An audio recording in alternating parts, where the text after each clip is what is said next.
जैन दोस्तों, वंदे मातरम। बिहार के विधानसभा के चुनाव की रणभेरी के बीच में कांग्रेस पार्टी को एक ऐसा झटका लगा है जो पार्टी के अंदरूनी कलह को सतह पर लाकर खड़ा कर दिया है। वरिष्ठ कांग्रेसी नेता और तिरुवनंतपुरम से सांसद शशि थरूर ने दोस्तों अपने एक लेख में खोल करके परिवारवाद की राजनीति पर प्रहार किया है।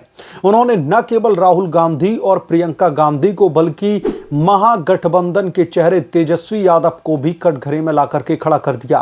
थरूर का कहना है कि वंशवाद भारतीय राजनीति, भारतीय लोकतंत्र के लिए एक गंभीर खतरा बन चुका है और नेहरू गांधी परिवार इसका सबसे बड़ा प्रतीक है।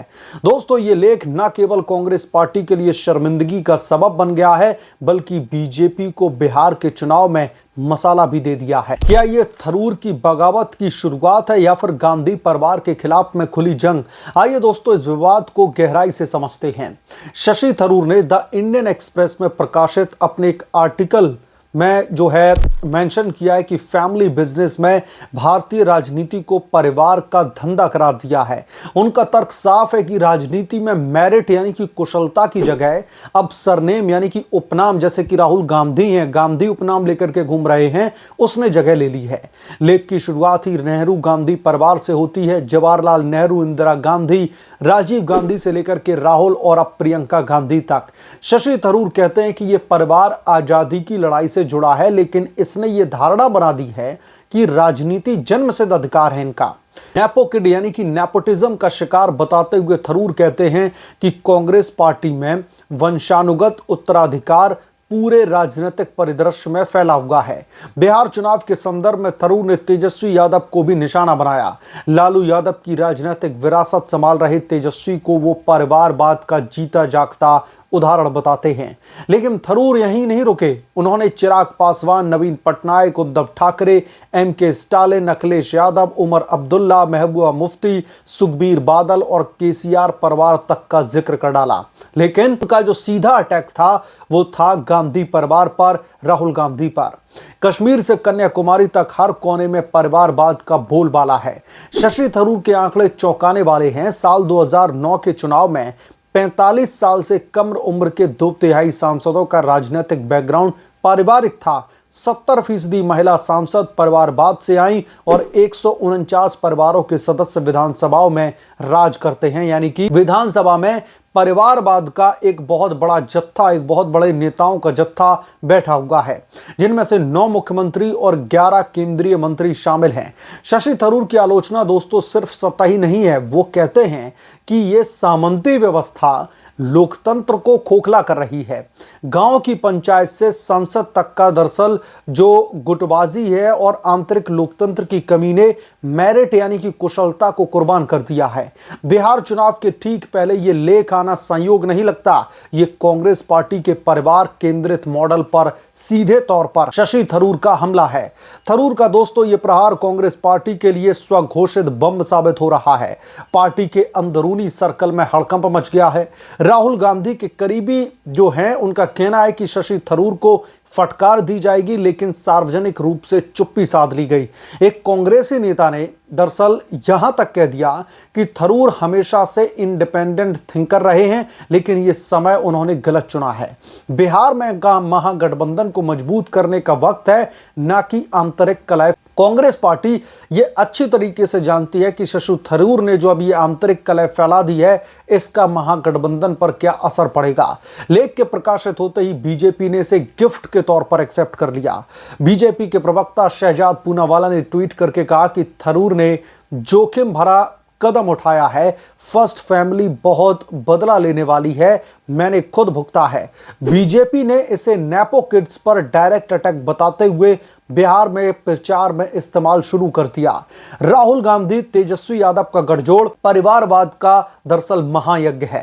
कांग्रेस पार्टी का डिफेंस कमजोर सा लग रहा है। पार्टी ने कहा है कि गांधी परिवार ने देश के लिए जान दी है, लेकिन थरूर की आलोचना को व्यक्तिगत राय बताकर के टाल दिया। लेकिन अंदरूनी तौर पर यह बगावत की आग बुझाने की कोशिश की जा रही है। दोस्तों याद कीजिए, साल 2017 में खुद बर्कले में कहा था कि भारत परिवारवाद से चलता है। अखिलेश यादव, स्टालिन, अनुराग ठाकुर सब वंशवादी हैं, मेरे पीछे ना पड़े।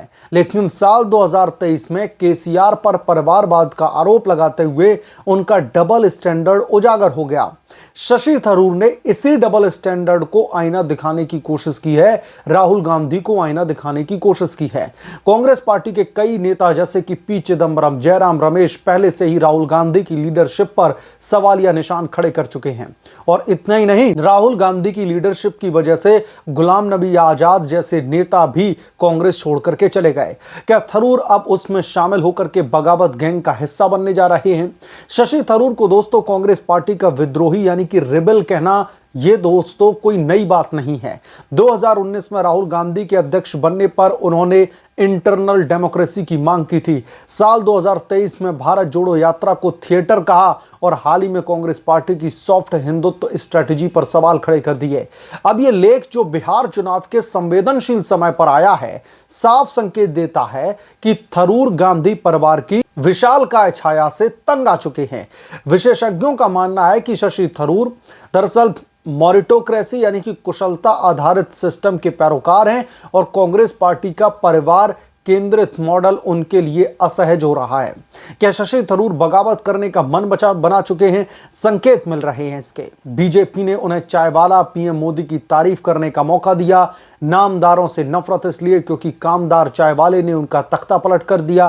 थरूर ने भारतीय जनता पार्टी की ओर झुकाव नहीं दिखाया, लेकिन उनके इस लेख ने विपक्ष को मजबूत करने का काम जो है कम किया है। लेकिन अब राहुल गांधी और पूरी की पूरी कांग्रेस पार्टी को कटघरे में खड़ा कर दिया। अगर कांग्रेस में दोस्तों सुधार नहीं हुआ तो थरूर जैसे इंटेलेक्चुअल नेता भी पार्टी छोड़ करके जाएंगे और जाहिर सी बात है सुधार नहीं होगा, जैसे कि जितिन प्रसाद या फिर गुलाम नबी आजाद ने किया था। बिहार के चुनाव में यह विवाद महागठबंधन को कमजोर कर सकता है, जहां पर तेजस्वी यादव पहले से ही युवा चेहरा के रूप में प्रोजेक्ट किए जा रहे हैं। परिवारवाद सिर्फ कांग्रेस की समस्या नहीं दोस्तों, ये भारतीय राजनीति का एक तरीके से कैंसर बन चुका है और कांग्रेस पार्टी में तो इसकी भरमार है। थरूर ने सही कहा है कि ये ब्रांड तो है लेकिन लोकतंत्र को खा रहा है। ममता बनर्जी के भतीजे अभिषेक बनर्जी, मायावती के भतीजे आकाश आनंद जिन्होंने बाद में हटा दिया, लालू परिवार में तेजस्वी वर्सेस तेज प्रताप की जंग, सब उदाहरण हैं। लेकिन कांग्रेस पार्टी पर सबसे बड़ा सवाल यह है कि नेहरू गांधी ने आजादी दी, उन्होंने आजादी के लिए जो है कई मेहनतें की, लेकिन क्या उन्होंने राजनीतिक गुलामी थोप दी थी? राहुल गांधी का 2017 वाला बयान में कुछ भी नहीं कर सकता खुद इसकी पुष्टि करता है। बीजेपी इसे जमींदारी प्रथा बता रही है और पीएम मोदी ने बिहार में कहा है कि परिवारवाद खत्म करो, मेरिट लेकर के आओ, यानी कि जिसके अंदर कुशलता होगी उसे ही नेता बनाया जाएगा। कांग्रेस पार्टी को अब आत्ममंथन करने की जरूरत है। अगर थरूर जैसे नेता बगावत कर रहे हैं तो पार्टी का ग्रैंड ओल्ड मैन टैग खत्म हो जाएगा। बिहार चुनाव में यह विवाद एनडीए को फायदा पहुंचा सकता है, जहां नीतीश चिराग गठबंधन मेरिट का दावा कर रहे हैं। अब दोस्तों यहां पर समझने वाली बात यह भी है कि राहुल गांधी को लेकर के शशि थरूर जो है आए दिन आक्रामक रुख अख्तियार करते रहते हैं। बार बार कांग्रेस पार्टी की तरफ से चुपचाप से ही सही उन्हें नसीहत देने की कोशिश की जाती होगी, लेकिन शशि थरूर हैं कि रुकने का नाम नहीं लेते। मैं याद दिलाना चाहता हूं, जब पहलगाम अटैक को लेकर के भारत और पाकिस्तान के बीच में जो युद्ध चल रहा था, उस समय कांग्रेस पार्टी बड़े बड़े सवालिया निशान खड़े कर रही थी, भारतीय सेना से सवाल पूछ रही थी। उस समय भी शशि थरूर ने जो है देश की सेना का साथ देते हुए राहुल गांधी और कांग्रेस पार्टी को आईना दिखाने की कोशिश की थी। और इसी वजह से शशि थरूर की जो लेगेसी है वो कांग्रेस पार्टी के खास तौर पर गांधी परिवार के नेताओं से खास उन्हें बनाती है अलग करके। और शशि थरूर के भारतीय जनता पार्टी में जाने की अटकलों पर बार बार जो है गहमा गहमी शुरू हो जाती है, बार बार चर्चा शुरू हो जाती है। और इस बार भी कांग्रेस पार्टी के खिलाफ में थरूर की इस बगावत ने अब इस चर्चा को फिर से जन्म दे दिया है।